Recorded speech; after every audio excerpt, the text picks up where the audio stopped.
Қазір 1159 мектептің 70%-дан астамында мұғалімдер электрондық оқыту жобасын белсенді түрде қолданып отыр. Ұлттық ақпараттық технологиялар акционерлік қоғамның басқарма төрағасы Руслан Еңсебаевтың айтуынша, бұл мұғалімдердің жұмысын барынша жеңілдетеді. Себебі ұстаздардың 30%-дан астамы көп уақытын қағазбастылыққа жұмсайды. Ал электрондық оқыту жүйесі бір оқушыға аптасына бір ғана сағат уақытын бөлуге есептеседі. Жоба аясында мұғалімдер үшін бастапқы оқыту да қарастырылған. Мера по исключению дублирования на бумаге. Басты проблемалардың бірі мұғалімдер бір жұмысты 2 рет орындауға мәжбүр болып отыр. Қағазға көшіруді жою жөнінде іс-шаралар қолдануымыз керек. Алайда электронды оқыту мәселесі көптен бері депутаттардың қызығушылығын туғызғаны белгілі. Себебі оның төңірегіндегі проблемалар жетерлік. Электрондық оқыту жүйесі деген пәннің жоғарғы оқу орындарында жоқтығын ескерген халық қалаулылары бұл жүйені қолдана алатын кадрлардың жоқтығын айтты. Осы орайда мәжілістің вице-спикері, инвестиция және даму вице-министріне бағдарламаны дайындаушы ретінде осы мәселені қолға алу керек деді. Себебі қазақстандық оқытушылар электрондық технологияларға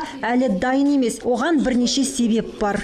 Вашей системы это выброшенные просто деньги.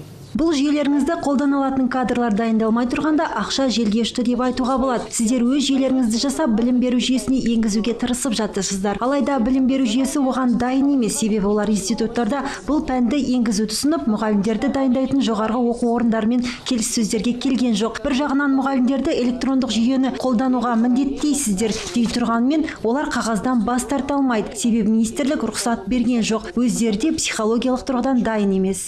Депутаттардың айтуынша, кейбір аймақтарда әкімдіктер үшінші электрондық жүйені енгізіп жатқан көрінеді. Себебі оқытушылар электрондық журналды, қағаз журналды толтырумен қатар әкімдіктің жүйесімен жұмыс істеуге мәжбүр болып отыр. Признает то, что это все-таки Мұны электрондық оқыту емес, электрондық басқару жүйесі деу керек. Электрондық оқыту жүйесіне бұл жүйе мүлдем ұқсамайды. Осылай деп халық қалаулылары енді 3 жылда 28 миллиард теңге жұмсалған электрондық оқулықты ашып көрсетуді сұрады. Алайда қарапайым сөздерден кеткен қателерге олар назар аудармай қоймады. Бұл ғана емес, 3 жылдан бері әдістемені әзірлейтін мемлекеттік орган белгіленбеген екен. Яғни тапсырыс беруші білім министрлігі де, тапсырманы орындаушы инвестиция және даму министрлігі де 3 жыл өткенімен бұл жұмысты бір-біріне сілтеп отырғаны бүгін білінді. Гаухар Тұрсынбек, Виктор Гуц, Казахньюс, Астана.